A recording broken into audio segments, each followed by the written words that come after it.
All right, good evening. Welcome to the Activated Peoples program on mental health in the Black community. I'm Kofi Annan, and I'm joined by my co-hosts Valerie Slater and Lux Ogamo. According to Health and Human Services Office of Minority Health, Black Americans are 20% more likely to experience serious mental health problems than the general population. Black youth who are exposed to violence are 25% more likely to suffer from PTSD than their white peers. The last few years have been extremely challenging for all Americans, but even more so for the Black population. The COVID-19 crisis has disproportionately impacted Black neighborhoods that have been traditionally underserved by poor access to healthcare and poor nutrition for a host of reasons. These communities have also significantly impacted, these issues have also significantly impacted jobs, and many Black-owned businesses are unlikely to recover. Compounding the impacts of the pandemic, racial tensions have also been at an all-time high, heightened by the ongoing struggle against police brutality and a hostile tone towards African American community from the outgoing Trump administration. Today, we will discuss the tolls that this environment has taken on the Black community's mental health and coping strategies to help both adults and youth. Our guests today are Raymond Patton, Teresa Quito Dickerson, and Marcus Spearman. Raymond Patton, who is a licensed professional counselor, currently serves as a senior clinician for the Falls Church Community Services Board. He has dedicated his career to working with various populations of people in order to encourage individuals to learn how to problem solve and to develop personal growth. He has a background in substance abuse, family counseling, individual therapy, and group counseling. Mr. Patton has previously worked for Alexandria City and Prince William County Community Services Boards. He has an extensive background working with children, adolescents, and adults with identified mental illness and behavioral related health issues. He has over 26 years of experience working in the field of mental health. Mr. Patton obtained a bachelor's degree in criminal justice from the University of Maryland, Eastern Shore, and a master's degree in counseling psychology from Bowie State University. Happy to be here. I'll be introducing our guest Marcus Spearman, who is a two-time graduate of Virginia State University with a Bachelor of Science in Industrial Engineering and a Master's in Education in Counselor Education. He's worked with children and adolescents from the ages of 4 to 19 in the realms of recreation, as well as in multiple school divisions, including Richmond City and Henrico and Chesterfield counties. Mr. Spearman is currently a school counselor at L.C. Byrd High School in Chesterfield, Virginia. And he hopes to make a large impact on the lives of young men, just as the generation before was able to positively influence his life trajectory. And last but not least, we have Teresa Quito Dickerson. She's an author, IT startup founder, and a local Black and LGBTQ activist. She's a board member of the Activated People, Equality, Loudoun,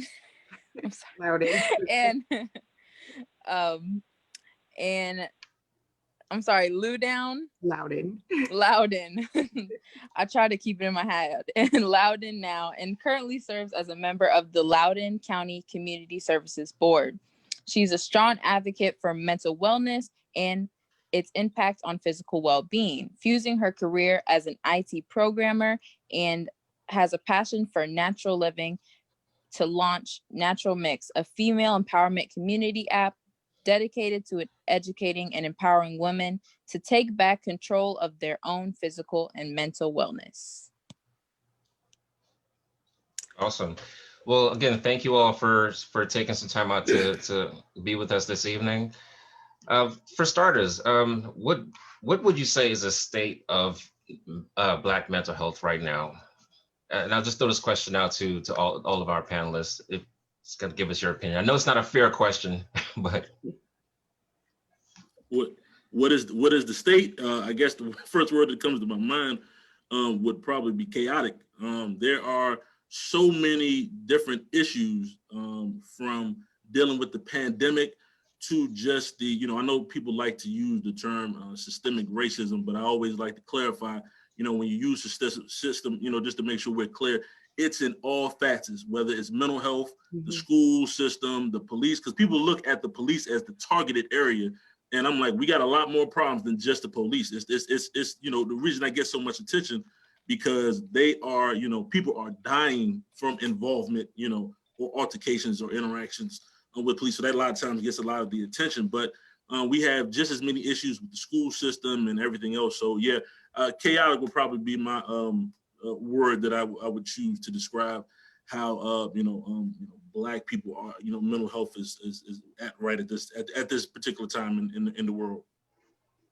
I would also say it's sort of it's also, I feel like it's leveled up a little bit as well, because, in the midst of something that we're all sharing, which is the coronavirus epidemic, which is affecting, our lives, our livelihoods, our businesses, and, health and wellness, and just, in regular facets, when we add on this systemic racism, which is in all facets, like Raymond said, now you've got this sort of almost extra buzz to our anxiety. So like now, everyone else is afraid to walk out without a mask on, and for fear of getting sick or transmitting it to their families. But oh yeah, on top of that, the Black community also has to worry about whether or not, today's the day that they get pulled over and shot, right? So, there's this. So while everyone else is just, the coronavirus, we're also thinking about this other level. So I would say it's almost like it's leveled up a little bit for the Black community. Absolutely.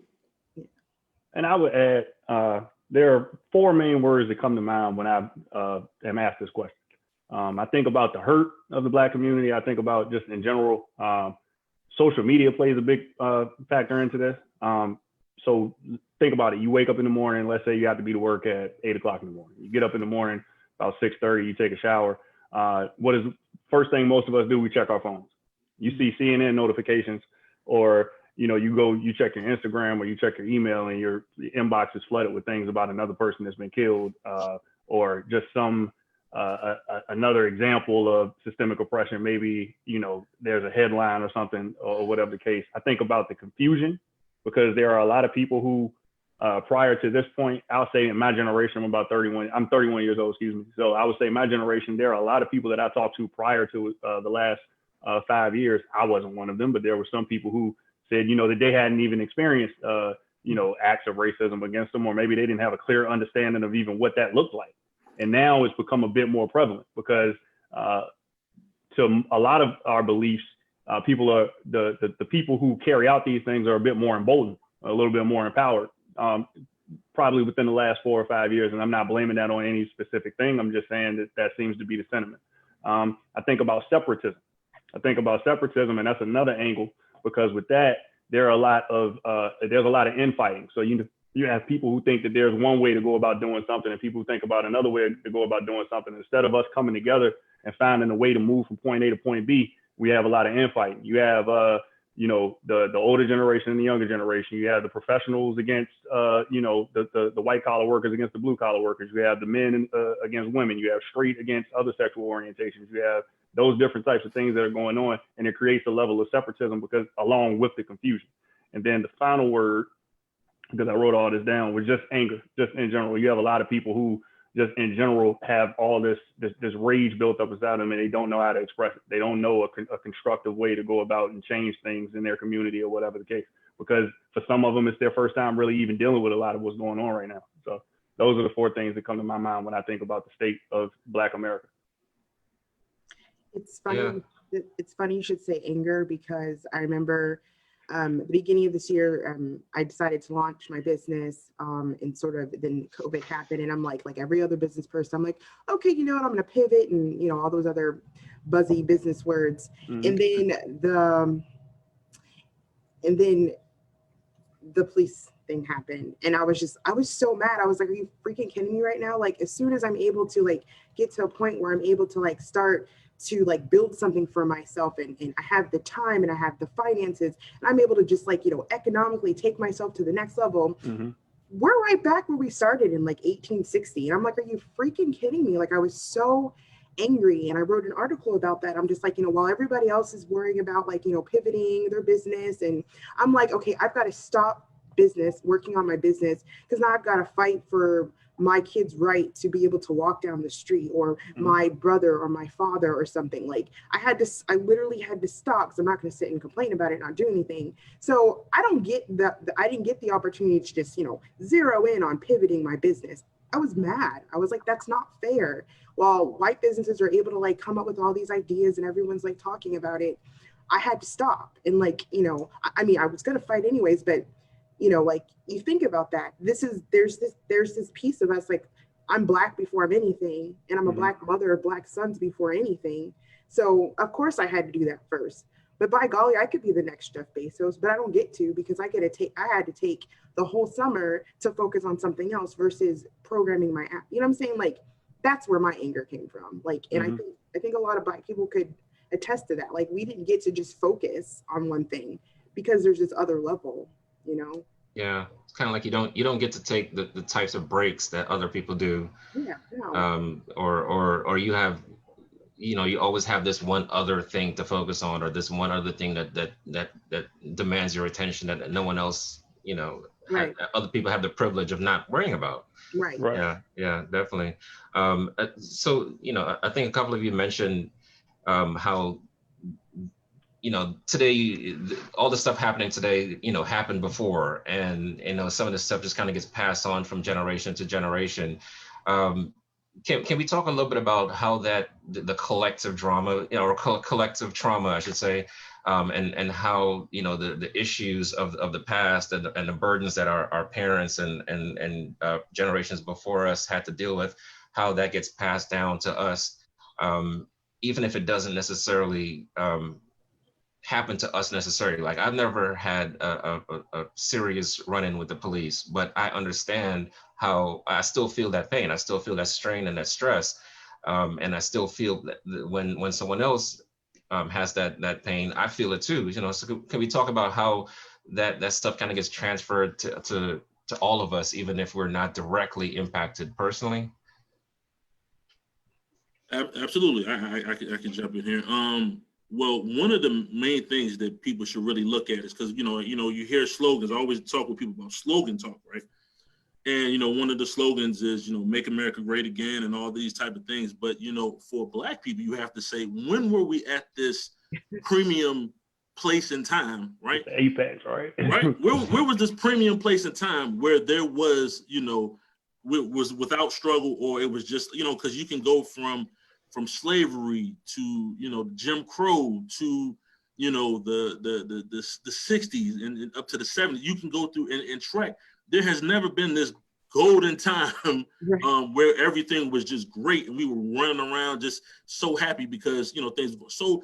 In that, there's always been a level of with being Black, of stress, depression, anxiety. These are everyday things, right? And it goes from my parents, right, were just trying to get, fought so hard to get home ownership. That's a direct thing that I saw. Just trying to get a home. And it was like, we're still in that time. And it still happens today of, well, we don't really think you should move here. This may be the best place for you. And that's my parents' struggle. And before that, my grandfather, right, didn't, he worked in a mining town, and it was very, segregated, and they didn't want him to he had a little house, and they wanted him to stay in his house, go to work, and not bother anything. So it just comes down, that same stress that he had gets passed on to my father, who was just like, I want my, every child, every parent just wants their kids to get it better than they had. But if you always feel like you're in this behind rate way, or you have this stress, this depression and anxiety, like you just said, it was like, that's what's attached to it. The point that we never get to live, or we have never lived without constant fear of that mental anguish, that constant trauma. It just goes, it's like poverty. It just keeps coming down from one generation to the next, and the hope is that you can break the chain, and we can get to that happy place, but we haven't been there yet. And that's why the cycle kind of continues. And part of the examples of this collective trauma comes from I want to go back to what Raymond said earlier about how it's in every single facet of our of life, you know, from the economic, from home ownership to the medical community, you not having the equal access to healthcare when it comes to mental health or even regular health at this point, right? And so, you know, you talk about, you know, so this is historical, right? So if we didn't have access to these medical facilities, and so now we've got a, you know, predisposed condition of like, you know, diabetes or whatever, and then now COVID happens, and now like, oh, those with diabetes got it from COVID. It's like, so everything that it's almost like a building block. It sort of builds upon all of our historical traumas from every facet of our life, like you said, Raymond, and it shows, right? So that trauma starts to manifest itself into mental illnesses or mental stresses, right? Because the human body is only equipped to do so much. And if you consistently stress that generation after generation, you find it, there's been studies that they're finding it actually, it's sort of embedded in the genes of the person, right? Like the chemical, if a mother is depressed, she's passing on those depression chemicals to her baby. The baby grows up and, you know, something triggers and now he's depressed. So it's the cycle that comes from all parts of life here. Yes, you went right into, Teresa, exactly what I was going to bring up first. The study of epigenetic changes in the DNA is scientifically proven that we can pass trauma down through generation to generation to generation. And as you guys were describing earlier, essentially, as Black people in America, we've never had a break. You know, from the time we were brought over here, slavery. As soon as you get out of slavery, we thrust it into, you know, Black codes, going into Jim Crow, and we go into the stuff that we're dealing with now. Like, we've never actually had a break, and every generation is passing down genetic trauma on top of more traumas, because some of the stuff that's associated with the systemic oppression that we've been dealing with, such as the wealth gap, you know, educational disparities and things like that, those things play into the psyche of the person, and not even just, you know, the nature environment of me, you know, bringing the child into the world, but now the nurture aspect is affected as well. So the household is not going to be the same. The mindset, the financial literacy piece is not being taught, because what finances have prior generations been able to work with to be able to teach that, or to teach home ownership, or to teach entrepreneurship and things like that. Those things start becoming harder to teach, because the generations before us just haven't dealt with it. I mean, even down to just first generation college students, first generation wealth, things like that. Like, a lot of people are getting to the point where they are the first person in their family to go to college, or if they aren't the first to go, maybe they're the first to finish, or whatever the case. So that puts an extra added amount of strain on the younger generation. And then, like I said before, the older generation doesn't know how to teach you how to move in these rooms. They don't know how to teach you how to communicate with these people. They don't know how to teach you the unwritten rules that are associated with those things. So that's just another step, you know, another area that you need to make up in order to just get where someone else can just walk into. It's saying that comes from Chris Rock. It's kind of cliche, but it makes the most sense that other generations of other demographics, they can walk the things that we have to literally fly to. I mean, it makes perfect sense. I just want to say something, because you hit on something that's real powerful, and anybody who hears this, I don't want to miss this. It's the piece you just talked about, in terms of like what parents know to pass down, right? Mm-hmm. What it is a lot of times with finances, like especially with financial literacy, like in the last 5 years, I've done more reading on money than I have probably any other point in my life, because I realized something, right? Generations before me were in survival mode. It's just, do we have enough to keep the heat on, pay the rent, right, and do whatever. So you're not even thinking long term. You just like, can we pay the bills today? So now I'm here, and it's like, well, I get to eat, I got clothes, I'm feeling, you know, and my parents are like, look, we did it, and that's about as far as it can go. So now I'm sitting here like, well, I've done that. Now how do I take it further? And it gets to like, man, I need to establish something that I own, that I can leave my kids, that can get, you know, generate some wealth for them, because that's what you're talking about, learning how to move in the room. But we don't, you know, it's like the people who have the keys to the building keep the door locked. Right. Right? They'll let a few people in and say, look, Right. we'll let a few of y'all in here to look around. So we can't say, you can't say nobody gets in here. Right. So we let a few of y'all in here. So you get to look around, and then they use them as the example. It's like, I bring stuff up with people, they say, well, look at Jay-Z. Right? It's like, well, how many Jay-Z's do you know walking around? Ain't no Jay-Z's on my block. You understand what I'm saying? Right. And we miss that because, you know, a few people get in and we think we're doing, you know, so much better. But our true economics together, Black economic, like, wealth-wise, is no different than 1860 at this point. We still are like 1% Right. of the world's wealth. You know what I mean? So that I thought that was a really good point. I just didn't want anybody to miss it because that's really important about the that level of stress of, it's a difference of somebody who, you know, you let's say somebody leaves them, you know, other people money. You get left. It's different when you starting life out and you got $100,000 Right. and I got $20,000 in debt left over. Right. So now I already got the stress of trying to deal with my family's affairs, you know, and it's a difference. If I have $100,000 to start my life, trust me, my stress levels are way different than it is being $20,000 in debt. Right. Yeah, and you get to. I'm sorry. I was going to say, something else that you mentioned was about how the generations before us were operating in a place of survival. And there was an NPR podcast done for, I think it was brain economics or something like that. And it talked about a state of Black. And so they did some experiments about when people are in a state of Black and what types of decisions they make. And so, one of the ones that I clearly remember was something was done in the University of Minnesota, and they took away these people's like food and like, you know, just gave them like just a little bit, obviously, to survive. And then they gave them tests. They were unable to make basic, obviously it's starvation, right? But they were unable to make basic decisions that you would normally have been able to make. And so, you know, bringing this up a little bit to the Black community, we're operating in a state of lack. You're going to make decisions in that state. And so the mental well-being of, I need to pay, you know, is my electric bill paid? You know, is the lights coming off? Are my kids not going to have water when they get home? And all these different things. You're unable to think about financial literacy. You're unable to think about road to home ownership, or, oh, can I start a business? Or maybe I should go to school. You're in survival mode and you're in this state of lack. And that in being in a state of lack, the rest of your brain starts to function differently. And it's not that you can't even teach, you don't even know for yourself that you're operating in this state.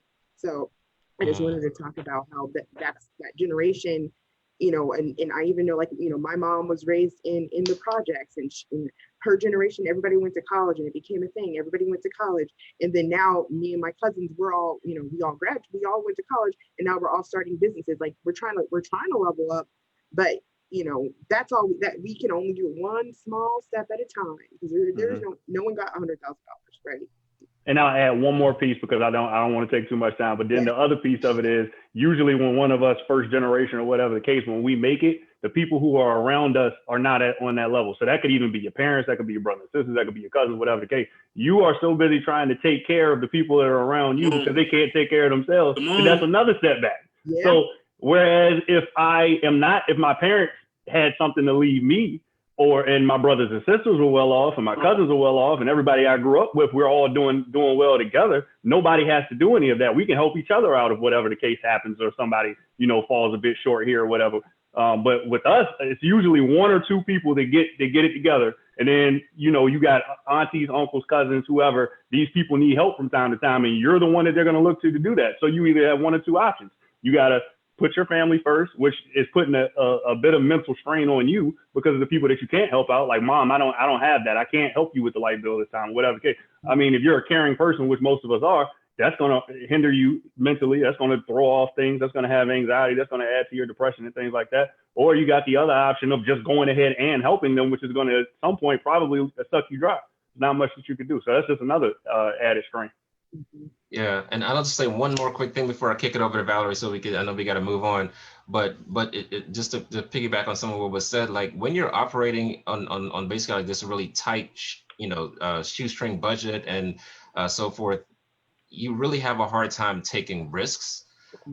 Things like starting a business, or even taking like some, if your job is stressful and your manager is stressing you out or whatever, you don't have the option of just like, well, I'm just gonna quit and try to find another job, because you're operating on a paycheck to paycheck basis. And so, missing a paycheck or one traumatic event in your life could set you back for the rest of, a couple years, and so that's another stressor. You have to also put up with things that a lot of people don't necessarily have to as well, that causes some additional stress. So great points. You guys have been knocking this thing out of the park. So Valerie, I'll kick it over to you.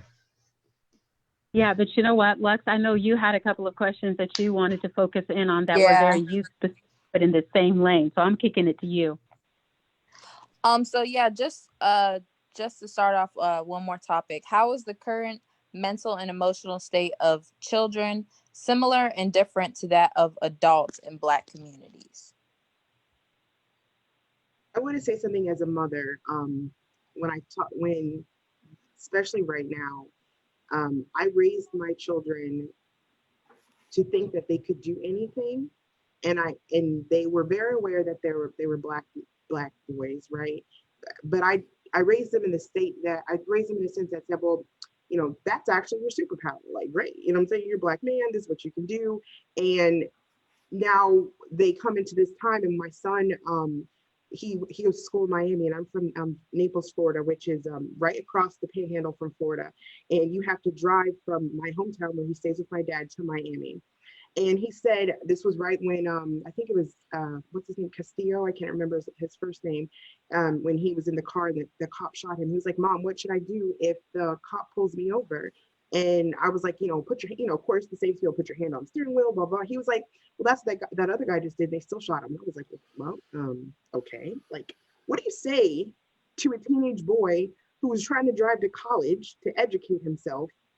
And now, instead of him thinking about his midterm exam that he should have been thinking about, he's like, Mom, I have to drive to school. What if I get shot? Like, so I think kids today, they were raised like, and I'm an early part of a millennial. Kids today were raised by a generation who did not have as much of that stress. So we raised our kids to think you're good, like, you're Black, but that's okay because, you're gonna be able to make it, and et cetera. And then all of a sudden this happens, and they're like, but Mom, remember you told me that it doesn't matter, but apparently it does. Like, so I think it sort of shifted. Like my kids, when we have these conversations now, I'm just heartbroken because I don't know what to say to them, right? Like, I don't know what to.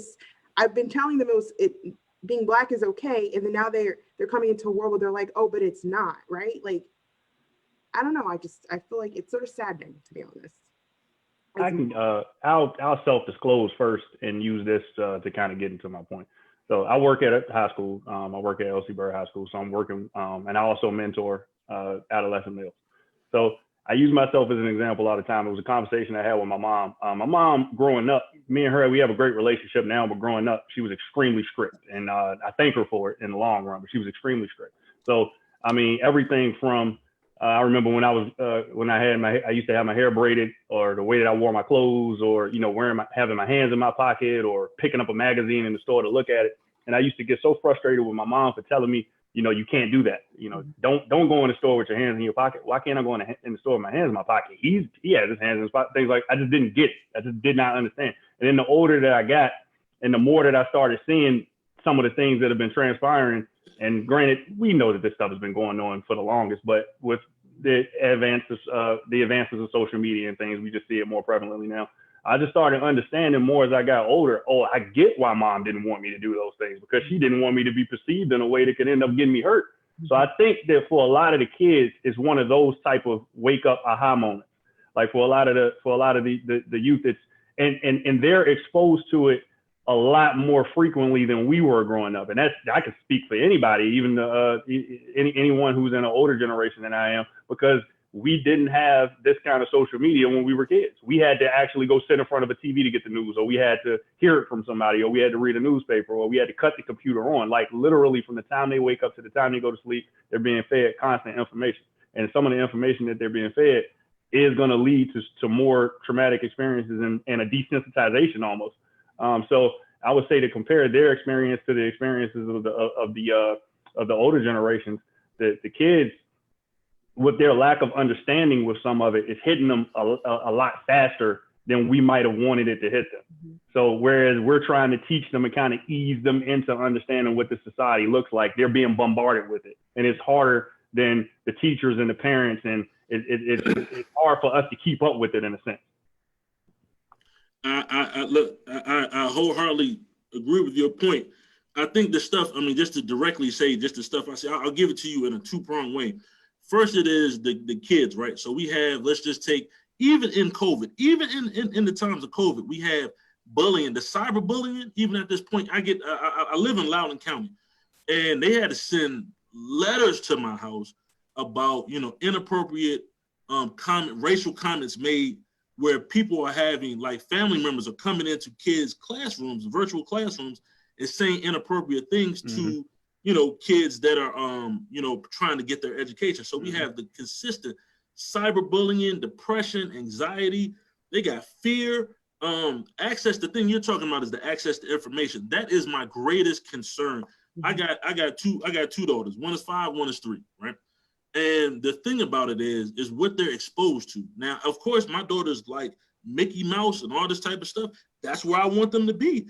But I had to have a conversation with my 5-year-old daughter about, COVID and, what that means. And that is, and I'm trying to expose a little bit at a time. But what I want to expose it to, compared to what the onslaught of the world wants to expose it to, is, as a parent, makes me, I always tell people when people ask me about purpose, it makes me run faster and work harder because it's so much out here.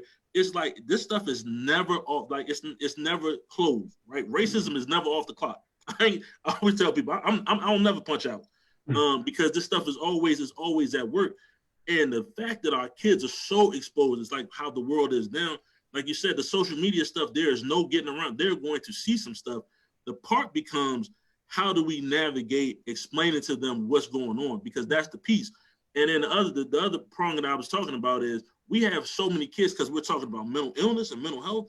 I have so many clients that I work with, and their kids have parents who are mentally ill and who already have, have some mental illness. They usually have some financial issues. So you're talking about kids who have, and this is in mass numbers. So how do you navigate that? And me as a parent who is so-called okay, right?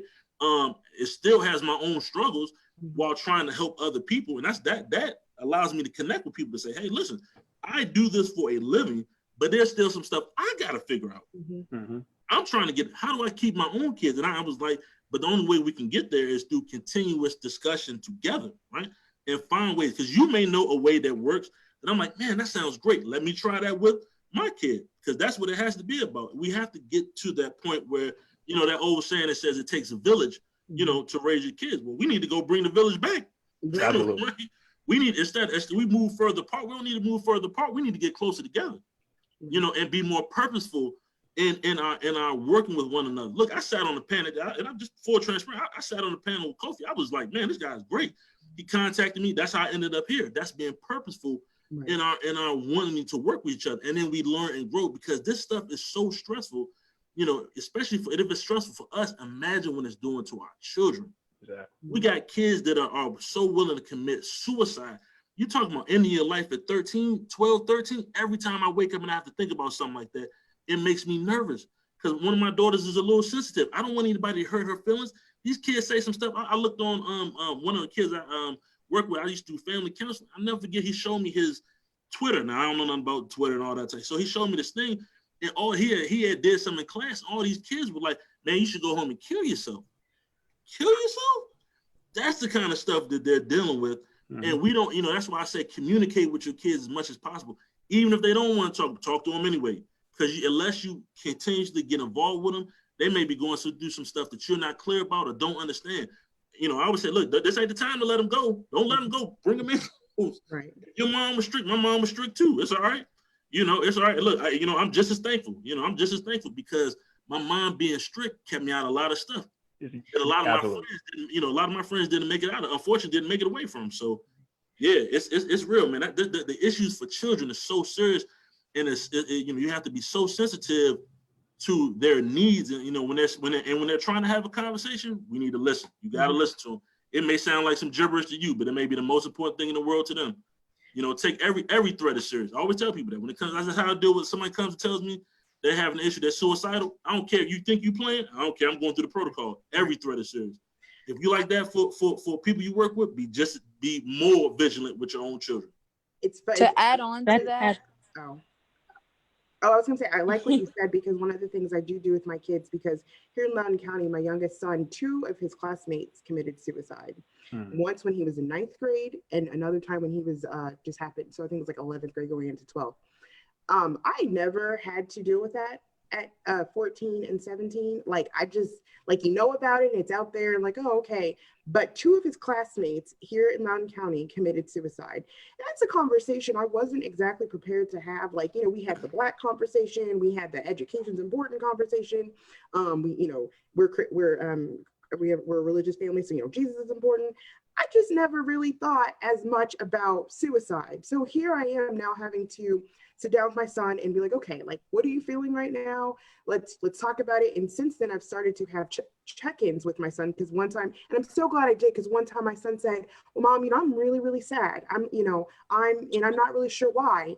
And I was so happy that we had already opened that dialogue, that when I came to check in, you know, he was able to open up to me and just talk about it. There was nothing about, oh, you're weak, or what have you, whatever people are trying to say about, you know, boys or Black men, whatever. I was like, no, talk about it. Let's talk about your feelings. How are you feeling? Because 2 of his friends committed suicide. So it's real. Like, you see, like, you don't think about it until it happens to you. And these children are suffering, like you said, with it being more prevalent on social media. Not only are they seeing death and cyberbullying and you know, all these hurtful, kids are so mean, hurtful things, you know what I'm saying, like, on top of their regular anxiety as a teenager. I mean, remember, we were teenagers, it wasn't fun, right? Like, it was a little crazy. On top of all that, they now have all this extra stuff. So I think it's really important for us to check in with our children. I think opening up those dialogues and getting rid of these stigmatisms about talking about feelings, especially with boys, I think is so important, because without that, we're going to fail a generation, because it's happening more, and if we're not talking about it, we're being complacent, whatever. I would like to add on to the social media aspect of the conversation. Well, first off, I have 2 little sisters. One's in 5th grade and the other one's in 7th grade. And, you know, to be blunt, they're like terrified of the police. And it's unfortunately because they're continuously like flooded with images online and on social media of Black people being killed. So that's all they know.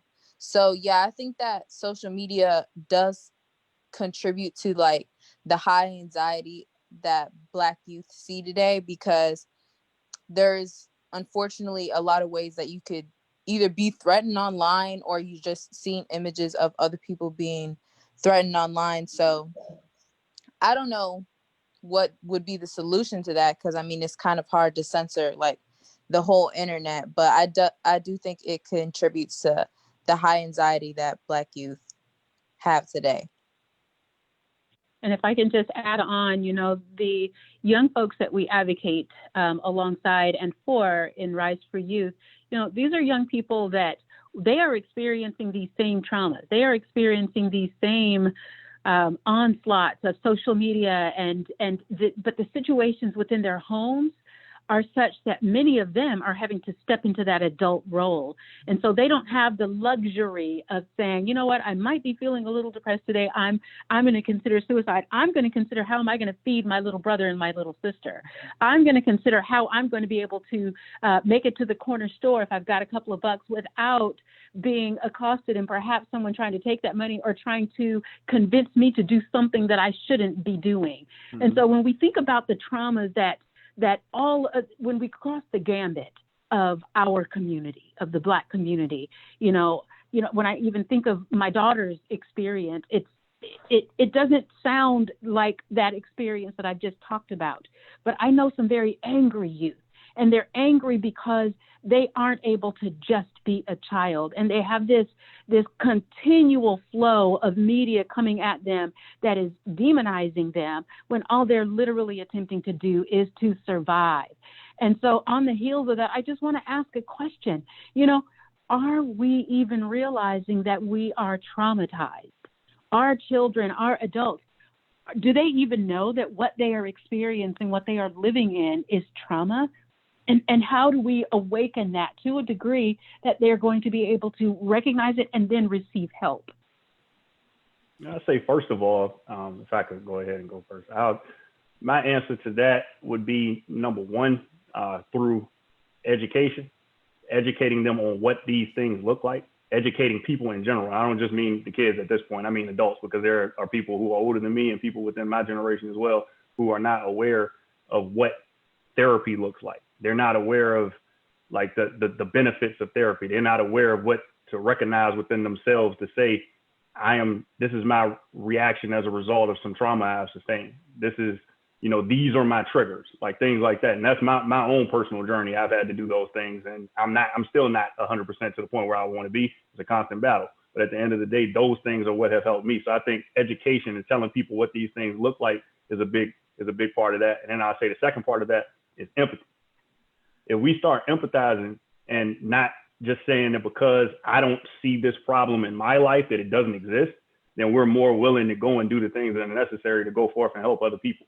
Or we're more willing to just be a sounding board, or we're more willing to help them vent, or just help people through things and just try our hardest to just go ahead and try to put ourselves in somebody else's shoes and say, look, you're telling me what your experience is as a youth. You're telling me what your experience is as a Black woman. You're telling me what your experience is as a Black gay, or whatever the case.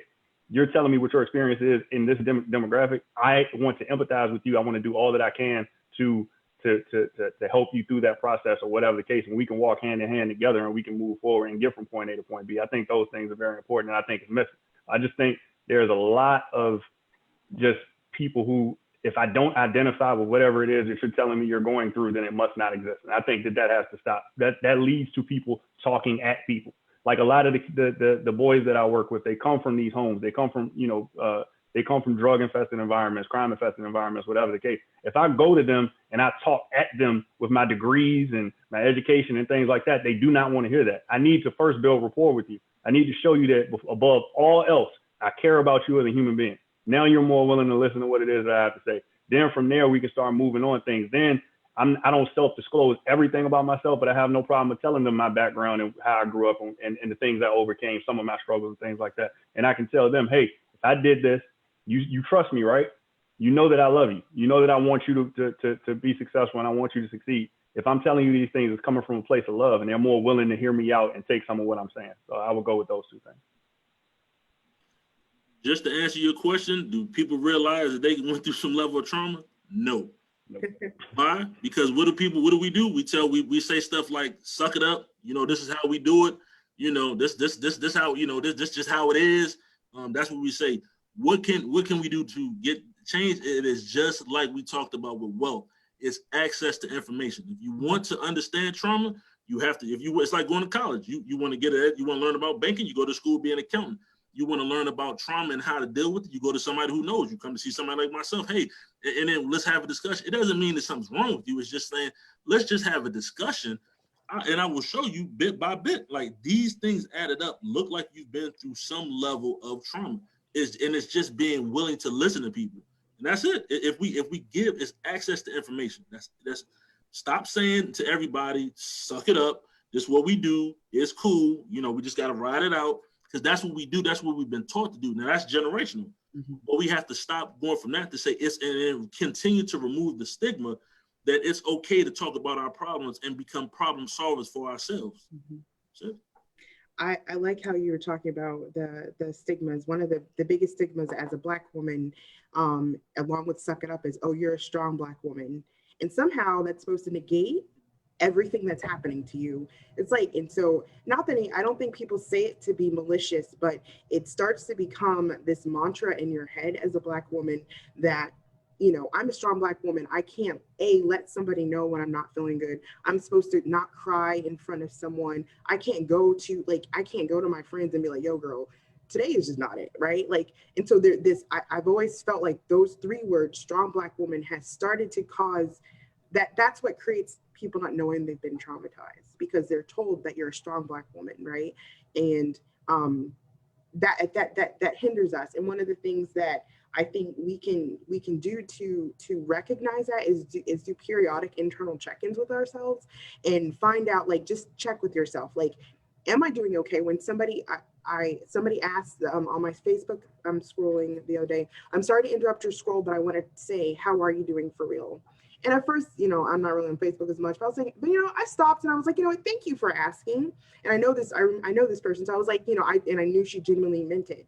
Thank you for asking, because as soon as we can start building communities around ourselves where we can find support for our mental wellness and just our general well-being, the easier it will be for us to recognize our traumas, our triggers, and also start to find ways to, close those gaps. Because I don't think anybody can say with certainty that they're 100% okay. We're human, life sort of sucks, right? Like, so there are things that we should be checking in on. And I really strongly believe in building a supportive community around you. I've got some friends who we will call each other and be like, hey girl, just check in. What's up? Let's just talk. And we check in with each other, and it's not fastidious. It's truly genuine, and we're able to be like, oh my gosh, like my boss, etc., or my kids are driving me crazy, or like I'm just really sad today. I'm not really sure why. All right, let's work through that. Like building a group of people around you who will be able to be that support system for yourself. And then lastly, educating yourselves on how to deal with that. So that comes with knowing what resources are available to you. Like you said, therapy is it's not a dirty word. Talk to somebody. There's nothing wrong with that. Knowing how to detox your life so you can find ways to clear your body so you're able to think better, right? Finding those resources out there that will allow you to find this way that you can sort of center yourself and find balance. Sorry, hopefully that was short. Hey, can I share a quick? Go ahead. Can I share a real quick personal story? So, just about like checking in with yourself. And I was at work one day a couple months ago, and someone just asked you, "Hey, what's going on? How you doing?" Right? And it wasn't even necessarily. It was just like one of those generic, "Hey, what's going on? How you?" questions. And of course, your natural response is, "I'm good," right? But for some reason, well, I realized what was happening now, but like I couldn't bring myself to say I'm good. Like I just could, this isn't even like a friend. This is just a colleague, somebody that I just, work with. And I actually like went back to my desk and I like started crying like at work. Mm-hmm. And it hit me so hard because I was like, yo, where's this coming from? It just like it, and it was one of those times where I just kind of realized like, yo, this is, I'm not okay. I couldn't say I was okay because I truly was not okay. Like all the stressors of everything that was going on had really gotten to me and without me even realizing it. So yeah, the stuff does creep up on you sometimes. That's powerful. And you know what? I would encourage everybody. So when people listen, if anybody like ask me when I don't feel like that, I stopped doing that a few years ago. Somebody, has the thing when you see people from the weekend, right? They say, "How was your weekend?" And I'd be like, "It's terrible." If you do it, people will be in shock because they expect you to say it was all good. Right. How was your weekend, man? It was terrible. My kids were screaming and tearing up my house and everything. Yeah, it was all bad. Tell the truth, right? But telling that truth there's healing in the truth. I keep telling people we gotta tell the truth, man. It's all right. Yeah. I appreciate you sharing that, man, because a lot of times people there's power in that because somebody will hear what you just said and be like, damn, I felt like that too. And that's what it's about. We have shared experiences. We need to talk about those and normalize to say, look, we're going through some stuff out here. Right. Yeah. I just stopped what I'm doing. I just went home. I was like, oh, not gonna make it today. I'm out of here. I'm sure we've all been there. It's a really interesting thing because the Black experience in the Americas, right? We went from slavery to Reconstruction to Jim Crow to Black codes to redlining to covert racism to, and at no point are we able to stop that, right? I'm not able to stop. And then we got to that place where all was well. That is not a point, but we are rising above it all. But in our rising above, we've got to stop the suppression of our feelings, right? We've been taught, I was never on a slave, so of course, but you know, they weren't going to sit down and cry and deal with what they were experiencing. They were going to keep powering through. And then in all of those other eras that were so anti-Black, folks were taught, you better power through this thing. You better keep it pushing. You better keep a straight face and just get through. You better put your head down, and I don't care what they call you, just keep it going. But we have finally gotten to one place, right, where we are able to express ourselves. And even if it's to each other, we've got to get to a place where we are no longer walking that head down, suck it up, pull it in, don't say anything. We can't live there anymore.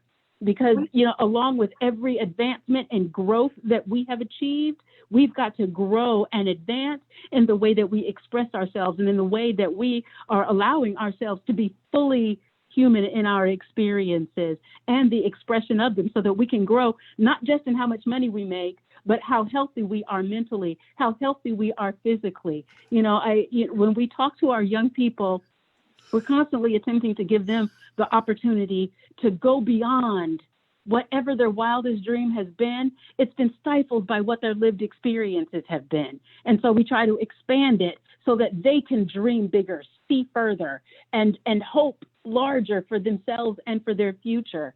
And so I know I kind of give a little diatribe before I ask a question, but with that, I just want to ask, what is it that folks can do right now?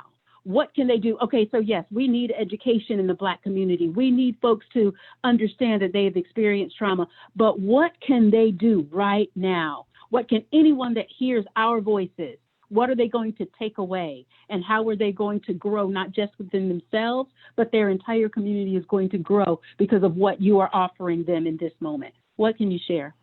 Do you mind if I go first? So one of the things that I know was said in my bio, I'm really focusing on organic and natural living, and you know, and I've come to find in my own personal journey how the direct correlation of our lifestyles, what we ingest and what we put on our bodies, and how that's a direct correlation. So I did look up that question to sort of give some ideas.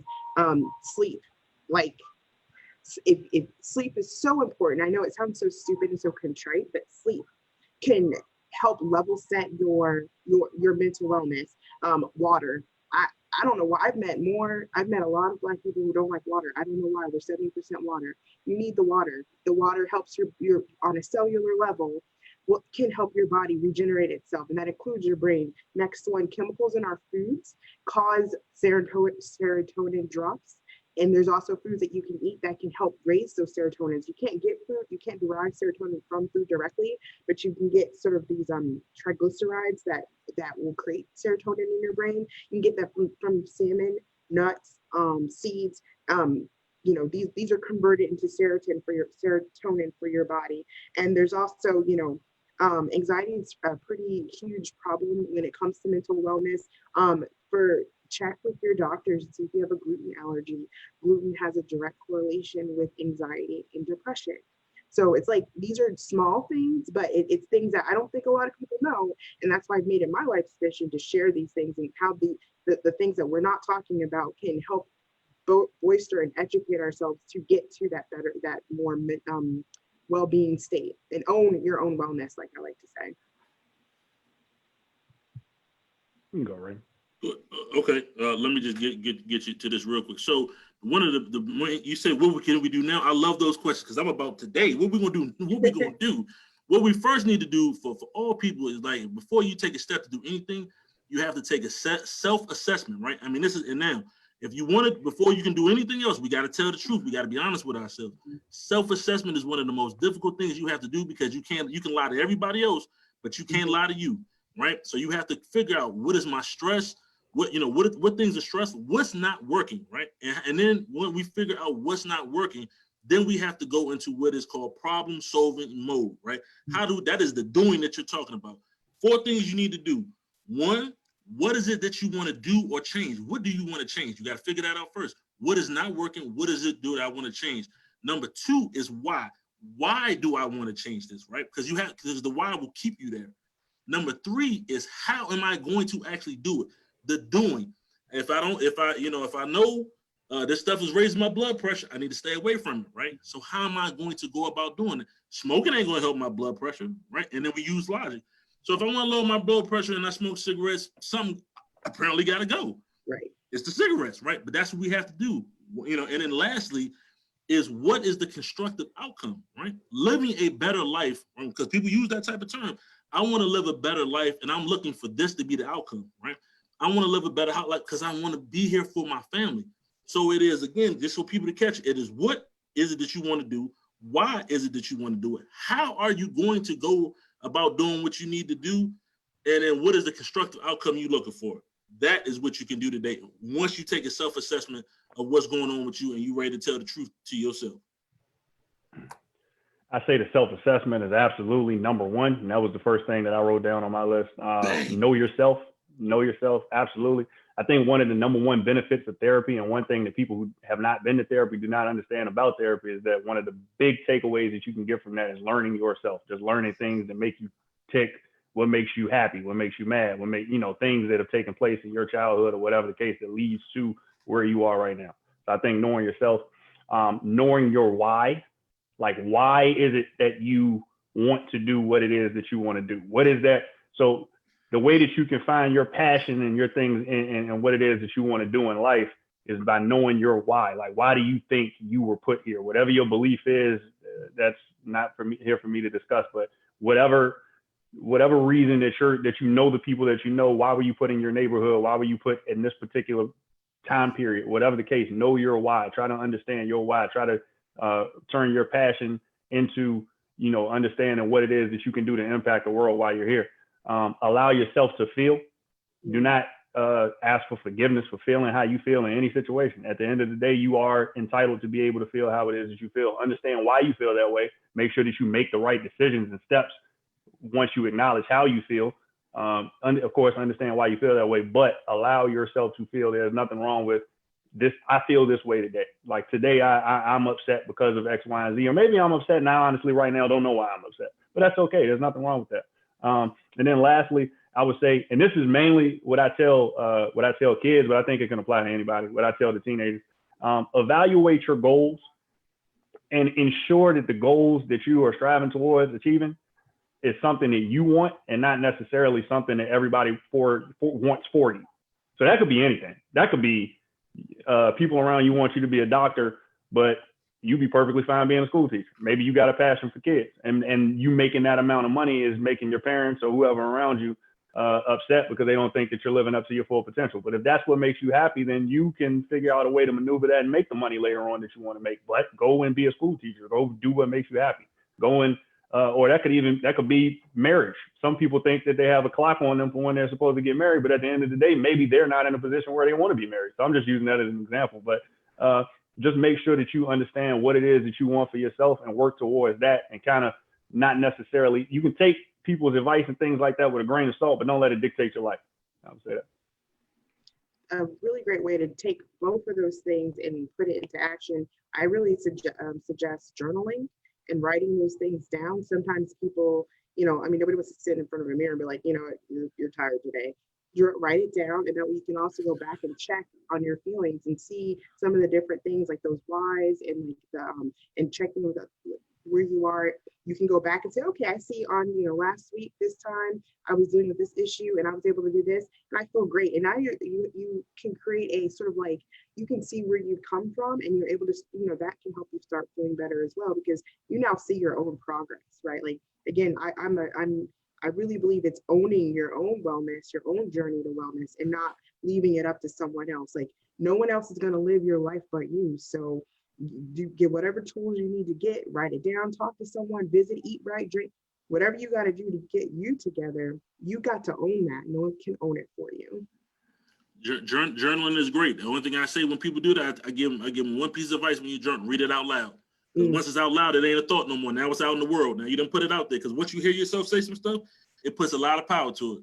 Believe me, I talk to myself a lot. Whole conversations about I do that nothing too. is something all at the same time, right? Right. And I answer myself too. What? Come on. You can do this, can't you? Yes, you can. I heard that's where you're supposed to draw the line. You ain't supposed to answer.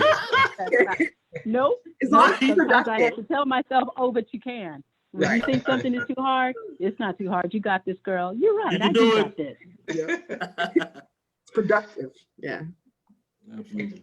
Can I ask a question a little bit about like policy changes? So at the end of the, we're our activist organization, and we're always looking to try to find avenues to where we can get our elected officials to do more to support this issue. So if from your standpoint, what are some of the things that we need more of, whether it be funding or policy changes or what have you, access to healthcare? What are some of the ways that we could kind of improve the mental health condition of the Black community from a policy standpoint? I would say for myself, one thing that I am really interested in is especially when it comes to mental health, is really getting, instead of like, so I work in an office, right? And it's great. I work in this office, but people don't have access, at this time. So I do most of my business like this over the phone. But at a certain point, I believe that I would love to see initiatives, even, made initiatives where somebody like me, instead of you coming to me, I will come to you. Like I will come in a community setting where there are a bunch of people, so we can sit down and really have these conversations, face to face while I'm in your environment, because I think there's power in that.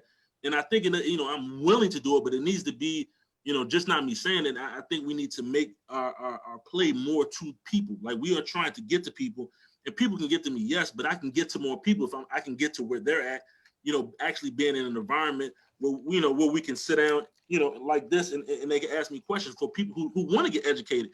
And it could just be about educating people about mental health. I think the education piece is important, so people have a firm understanding from a representative who looks like them about what it is they're walking into. Because with that education, I think you can better build trust in the system, because I'm telling you what it is, the reality of it. This is what, therapy really looks like. This is what dealing with trauma looks like. This is what these things look like. So that is something, that is an initiative I would love to see, on a global level, especially going into a lot of these environments and really, going to people instead of having people always having to come out. I would say at every level of government, I think there should be a level of like sensitivity and empathy training. So regardless if it's teachers in education, because you're going to work with different demographics, you should be culturally competent, etc. I want to say, as far as police, whether it be elected officials, whatever the case, at every level of government, I think there should be some type of training and some type of education on sensitivity as well as cultural competence. I think, and that goes into socioeconomic status, that goes into dealing with genders, that goes into dealing with sexual orientation, whatever the case. I think it should be a level of education that goes into that, because that education, again, as I've stated, and I'm going to sound like a broken record with this, but I think that empathy is very important with education in a lot of cases, for people who actually want to do right, for the people out there who are good people. Once you start having a level of education on cultural competency and things like that, it creates that empathy. Once I start understanding, oh, this is what they've been trying to tell me, I think that opens up things. So that's definitely my number one. I'm definitely just all in on empathy and education. Those are my two number one things. I've even written an essay on that I submitted to the American Counseling Association years ago when I was doing my graduate work, and it was called Empathy in the Government. So just talking about decrease, like you decrease repeat offending and things like that when you factor those types of things in. You get people culturally competent, and then introduce mental health training at those levels too, because you have to check on the people who are working as well. It's not even so much just maintaining the customers or the stakeholders that come into different places. It's about making sure that those people are equipped to be able to deal with those people when they come in. So if the person who you're dealing with, if the teacher is burned out, they're not the greatest teacher in the world. If the cop is burned out, he's not going to be the greatest cop in the world. If a pilot is burned out, I don't want him flying the plane that I'm on, things like that. So just making sure that the workers are cared for as well. It's not so much, we almost look at, and I know working in the school system, I see this all the time. A lot of the parents, they look at us as if we're beneath them almost, and it doesn't matter where you go. It seems like people, when they're doing business with you, when you're providing them a service, they almost look at you as if you are indebted to them. It's not, that shouldn't be the case. You should treat each other with a level of respect, so that you do avoid things like burnout. I need to take into consideration, if I have kids and virtual learning is a struggle for me and my child, it might be a struggle for the teacher too. So maybe I should use a bit of empathy when I'm dealing with this person. So just things like that. Yeah. I would say, our bodies are biologically a closed circuit system. So everything that it happens on the inside is going to be directly reflected on the outside via how we move through spaces mentally, right? And so policies for access to clean food, clean water, and clean food, especially in these food deserts. You can't expect a child to have the same drive for education or the same drive for, entrepreneurship if they're hungry or if they're not getting the correct nutrients. So I think we need to, on a policy level, we need to start fighting for our communities to have to level set the playing field when it comes to food and water, basic stuff, but food and water, right? Because without that, we don't have the ability for our bodies to function correctly. And I mentioned earlier, there's a direct correlation between toxins in our food, toxins in our products that cause us to trigger mental or cause us to have, episodes. And I don't mean like a true like mental health episode. I mean, there's this standard episode we have when we're just stressed and we're like, oh my God, everybody get out of my face. 5 minutes, right? Like that's a personal moment. That's an episode, I would say. Like I know there's medical providers on here, so that word means something else. But I think again, I'm all about taking ownership over what's happening to you. And so on a policy level, if we can get some of these basic things lined up, specifically in the Black community, then we have a better chance to think about therapy or to think about education and stuff. I mean, if someone's hungry and if they don't have real food, they're not able to study the exact same way. We're not, there's a study that says that Black people aren't as smart. No, I think that if people are in a starvation mode or that sense of lack mode, it's not that they're not smart, they're operating under a different mental pattern at the moment. And so if we level set the access in our communities, we'll be able to do that. And there's another policy bill that's happening right now. It's a bipartisan bill that's in the Senate right now about protecting consumers from toxins in products. Those types of things, again, because we don't know, and this is what my passion is, educating people, because we don't know there's a direct correlation between chemicals that are introduced into our environments and how that can affect us mentally and physically. We don't know that these types of bills are important. These types of policy changes are important. So that's the kind of stuff I think we, sustainability with food, water, and the products that we're buying. Yeah, thanks. I just wanted to respond real quick to something you said, Marcus, about the police. So one of the things that we pushed through the special session, that's still ongoing, honestly, is this a bill called a Marcus Alert. And so that bill essentially it sends mental health professionals to respond to people who are having episodes instead of the police. Now it's going to be like a pilot program that is supposed to be like phased over a couple of years, but it's a step in the right direction, recognizing that police aren't necessarily equipped with the tools necessary to deal with people who are having mental health episodes. And a lot of times, as we've seen, that leads to death, and especially when you overlay that with like racism and stereotypes and implicit biases and things like that. So I read about that. Yeah. I have a question before we go. So like, what words of wisdom or ideas do you have to give to like Black youth in the interest of continuing the conversation of ending the stigma around mental health in the Black community? I hope that question wasn't confusing. No, I will say, so I'm going to be transparent. I, first had my first, instance of like mental health issues when I ended up having postpartum depression. And, you know, nobody talked about that. And at the time I had my kid 23 years ago, it wasn't a huge thing. But because nobody talked about it, I didn't know what that was. I didn't know why I was feeling the way I was feeling.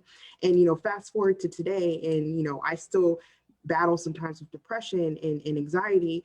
And I now know why, and I now understand what's happening. I'm now able to sort of walk through what's happening to me. But for the younger generation, I think if more of us older people start to be honest with the things that are happening to us, and we don't take the older generation's way of, you know, I come from a very religious family. It was always, well, just go pray about it, right? Like, nothing wrong with praying, but if you need to talk to someone, then we need to encourage our youth to go and talk to someone. It is, even as a parent, it doesn't have to be me. I ask my son all the time, do you want me to set up a meeting with a counselor? Like, are you good? And he's like, oh, I'm good. You know, we need to encourage, I would like to encourage young people to ask the adults around them how they're doing and how they are, you know, dealing with their own mental wellness, right? And I don't know, I think that's the most important. As soon as we can destigmatize how people are feeling, and we can have the conversations and build those supportive networks around us to deal with it, I think the better off our youth will be, because that's going to normalize owning your own wellness. I would say, first of all, especially if it's some young people here listening, I think there's a point that needs to be said to them so they don't miss it, because we kind of fly over things. It's okay to not be okay, right? That's one of the main things that, you know, I don't care who it is, children, adults, you know, any walk of life, it's okay to not be okay. The thing is, what are you going to do about it? So there's, you know, finding someone that you, even if you don't want to tell them anything, you need to tell them somebody that you trust, somebody that you feel that you can have a conversation with. I have a saying, I tell it to anybody who listens: it's always better out than in, right? The in is what hurts you, right? We keep everything to ourselves. That's what we were talking earlier about, our feelings and, you know, keeping the stuff in. Listen, that stuff, you're talking about wellness overall, that plays into a lot what I talk to people about. It is, when that stuff comes in you, the stress will manifest itself in a physical manner. Once that happens, right? Because it'll be like, I don't know what's wrong with me, but I just don't feel well. It is the overwhelming stress. If older people who are larger can have those issues, right? What do you think happens to young people who keep this stuff and who have smaller bodies? They're not fully developed in body or mind, right? And they have all these feelings that they don't know how to process, don't know how to cope with. So, you know, it's like, you know, find I don't care if it's whoever you feel like you can talk to them. Talk to a guidance counselor. Just get the information. I need to talk to somebody. You know, always reach out for help. It is imperative that you know that it's okay to not be okay. The issue is when you're not okay, go find somebody to talk to, because that way you can prevent things from escalating. And if you're not comfortable with the person that you're talking with, go see somebody else. You ain't comfortable with them, go see somebody else. That's why I always tell people, even if you don't work with me directly, call me on the phone. If it takes me a few days, forgive me, because I'm always working, but I will get, even if it's to help you get into some level of service, because we need to be able to help, especially young people, because they're for one, they're nervous. Two, they don't know how to navigate the system. It's grown people who can't navigate the system. You understand what I'm saying? So it is find whoever is a trusted person, and get to some help that you need by any means necessary. Get the help. It is okay to not be okay, but it's not okay to not be okay and not do anything. And lastly, I'll just wrap it up by saying to young people, just don't put so much pressure on yourself. It's okay to not be okay, as Raymond said. It's okay to not have all the answers. It's okay to go to someone when you have questions, when you have concerns, when you need to express yourself, whatever the case. And then my advice to anyone in the older generation that wants to help the younger generation is just be open-minded, be willing to listen, and be willing to model, be willing to be an example. I remember growing up hearing a lot of people that used to say, you know, do as I say and not as I do. And I don't believe that works at all. I think that, you know, we're as much as kids want to have to think that they know everything or whatever the case, at the end of the day, whether they even realize it or not, they are looking to us for examples of how to model behavior and how to carry themselves or what it is that they want to aspire to be when they grow up or whatever the case. And we need to recognize that. We need to realize that we have eyes on us at all times, and we need to model the behaviors that we would like to see in them. You're ever evolving. As long as you're alive, you're always evolving, So us as adults, we're still growing, we're still learning, we're still figuring it out. And if I can figure it out, maybe I can save you as a youth, maybe I can save you some time from having to figure certain things out on your own. So just, my advice to any of the youth that are listening is just, be okay with not being okay, as Raymond stated. And then just also, don't put so much pressure on yourself to have it all figured out right now, because it's okay. You're not going to have it all figured out right now. And that's perfectly fine. There's nothing wrong with that, because the process, falling in love with that process of actually getting to that point is actually way more beneficial than just shooting up there and getting to that point. You don't want to ever get anywhere prematurely. You want to go through the grind a little bit. You want to learn things. You want to figure things out along the way, because then when you get there, you can stay there. So just keep that in mind. That's a good point about not having to figure it out. I tell especially my young clients all the time, they're in their early 20s. Look, man, I got you by about 20 some odd years. I know some stuff, but I ain't got it figured out. Don't get it wrong. Trust me. Call my wife. She'll tell you something I messed up earlier today. You understand me? Today, it's all right. Keep learning. That's what I always tell people. I'm still learning. You know what I mean? I'm still learning. And also see your failures as opportunities to learn, right? Like, don't take those to heart so much. Is one thing I had to learn as I got older. Was I'd be like, oh man, I didn't get into the school that I wanted to get into. Okay, fine. Well, I mean, I got into the school I got into, and I'm where I am, right? Like, every failure is not a failure. It's just it's a lesson learned, and it's an opportunity to do something different. So take a look, like Marcus said, you can forgive yourself a little bit. I mean, I'm in my late 30s and I don't have it all figured out either. I don't think any the adult that tells you they have it all figured out is lying. Right. Everybody's still. And they probably need some help. Right. They need some help today. Right. Give them one of these therapist numbers. Call, man. Call. You ain't got it all figured out. Right.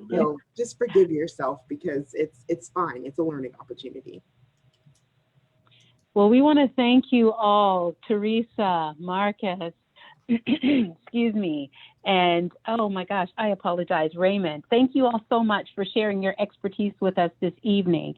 This has been a powerful conversation. We've dug up a few things. We have really heard the expressions and even some of the hurts and anxieties that we ourselves have faced.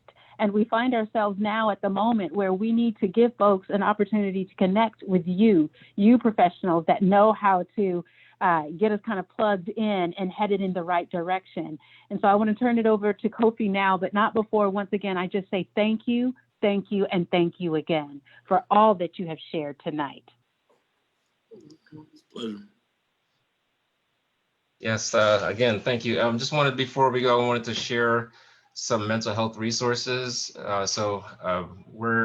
Most of us here are in Northern Virginia, and I wanted to share the contact information for the Fairfax County Mobile Crisis Unit, which is 703-573-5679.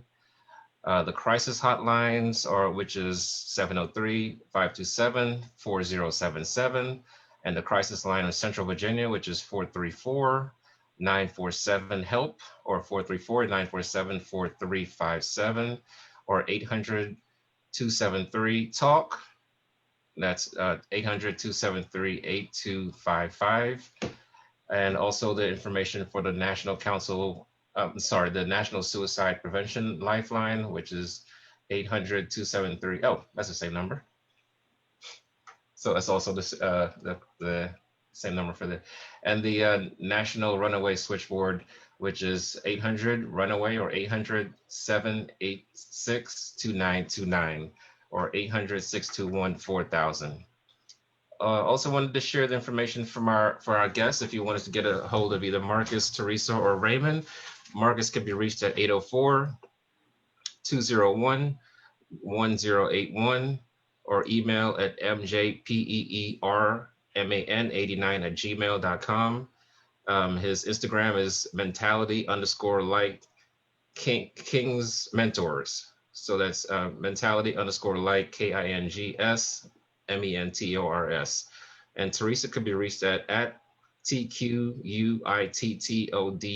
THERESA, SON, and email THERESA, Teresa at the Natural Mix, and that's what MIXX.com. And Raymond can be reached at 703-481-4170 or email at raymond.paden@fairfaxcounty.gov. And if you want to reach the Activated People, our email address is theactivatedpeople@gmail.com. So that was a lot, but thank you all so much. We really can't express just how important and how rich of a conversation this was. We could honestly break down this conversation and have, you know, a 3-4 part series and still wouldn't cover all the different areas that need to be covered. But we thank you all for listening, and have a great evening. Take care of yourselves.